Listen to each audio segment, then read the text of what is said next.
As a lawyer, Kamala Harris has built her career on the principles of our legal system. Principles like stare decisis, but not all decisions stand the test of time.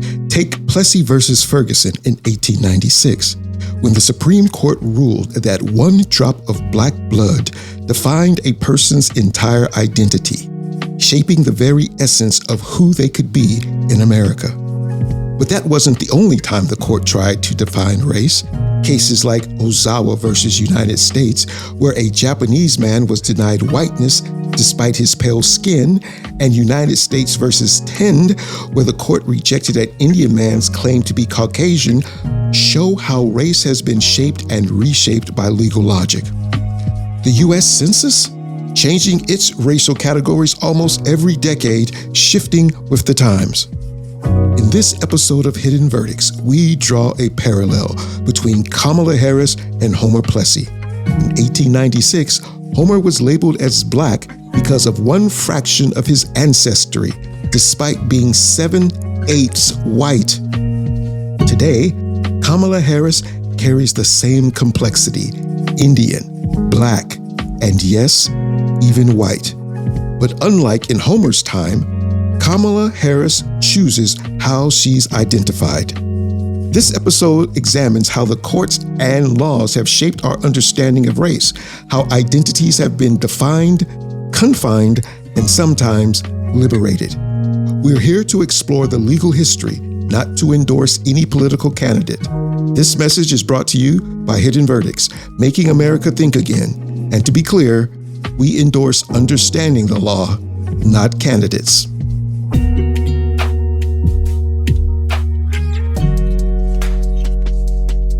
Let's dive deeper into this episode. Kamala Harris's story isn't unique to today, but it's part of a long history where race was determined not by how you identified, but by how society and the courts chose to label you. This takes us back to one of the most impactful Supreme Court rulings in the 19th century, Plessy versus Ferguson. In 1896, Homer Plessy, who was 7/8 white and just 1/8 black, boarded a whites-only train car. He did so to challenge Louisiana's segregation law, hoping to overturn the strict racial categories enforced by the state.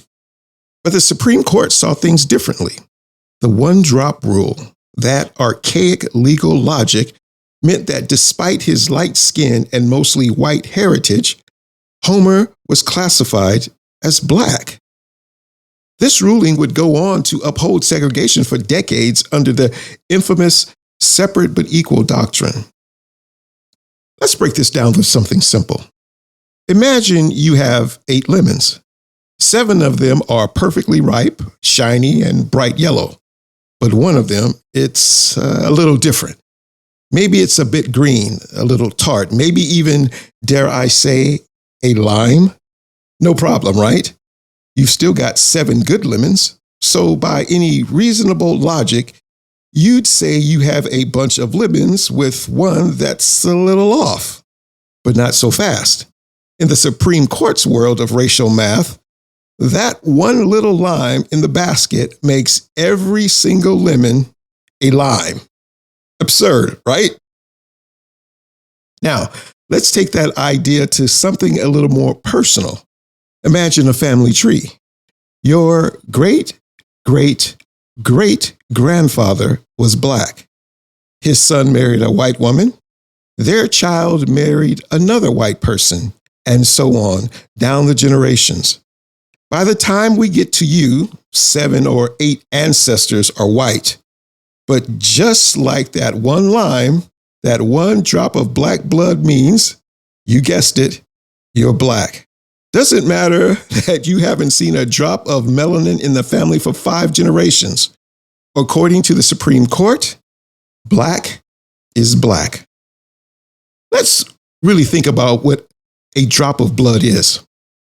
Just one little drop contains around 5 million red blood cells, thousands of white blood cells, and a whole bunch of platelets, tiny stuff. Now imagine trying to pick out just one black blood cell from all that? Where is it? Which one makes you black? The court didn't care about the science of it. They just said, one drop is all it takes. And what about blood transfusions? If a white person receives black blood during surgery, does that make them black now? Do they get to check a new box on the census?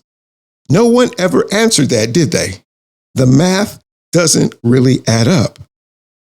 But this kind of legal math didn't just apply to Black Americans. Oh no, the courts had plenty of opinions about who could be white too.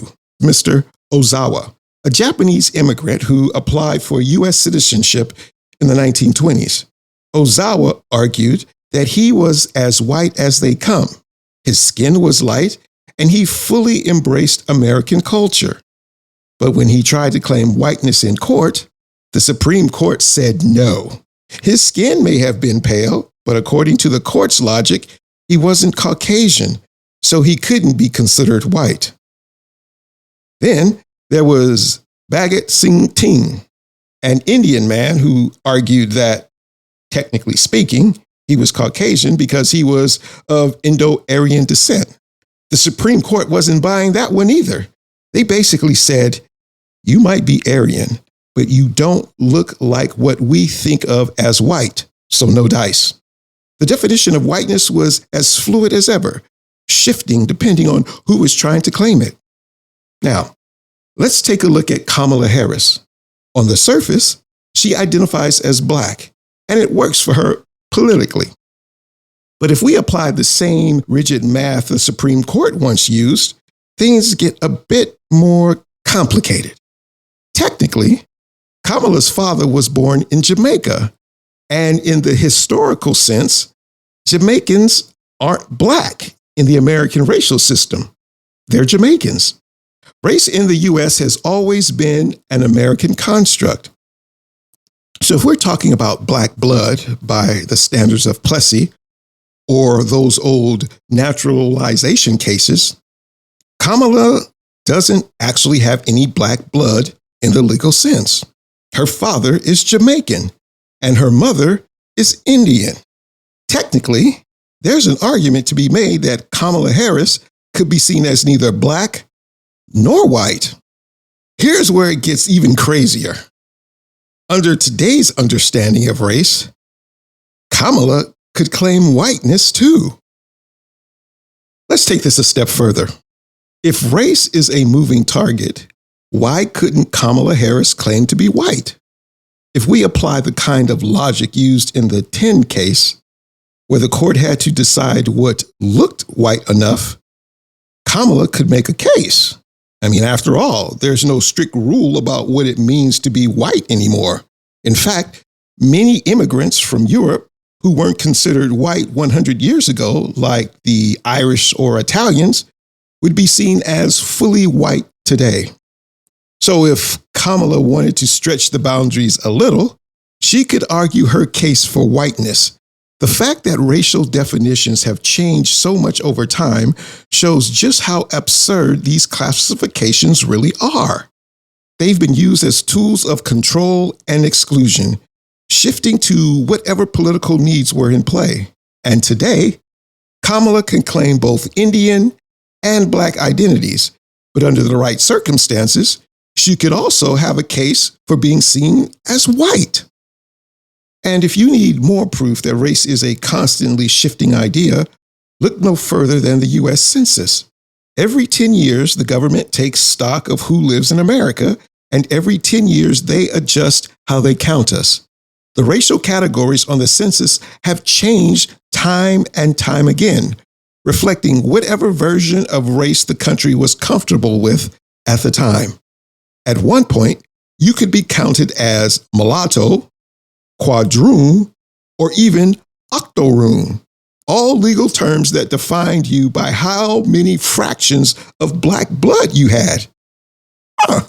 Then, by the 20th century, those terms disappeared and new ones were added. Mexican Americans were classified as white until 1930, when Mexican became its own category.